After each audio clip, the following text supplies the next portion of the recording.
So I try to travel as light as possible and just operate as lean as possible and as efficient. So I don't have heavy wings on my saw. In fact, this is a portable saw I'm using today, cordless. You can see I just dropped it on top of a table with some extensions. The extensions are only like 60 inches long each, which is great.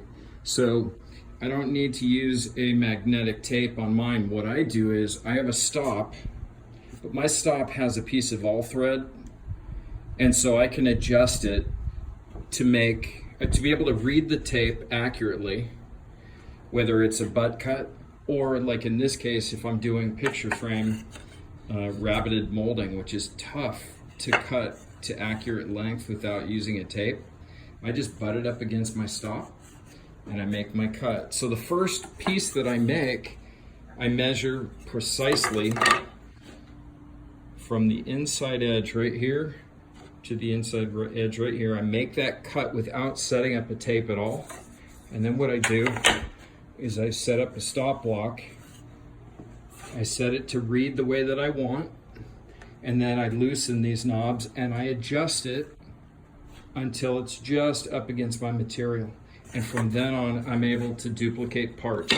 And what's really slick about it is that I'm able to make batch cut parts without a lot of effort. So one of the things that I'll do is I'll sit here and I'll chop the first piece and I'll get a left cut miter on the side. And then I will slide it up to the stop, and without turning the saw blade, I'll cut it.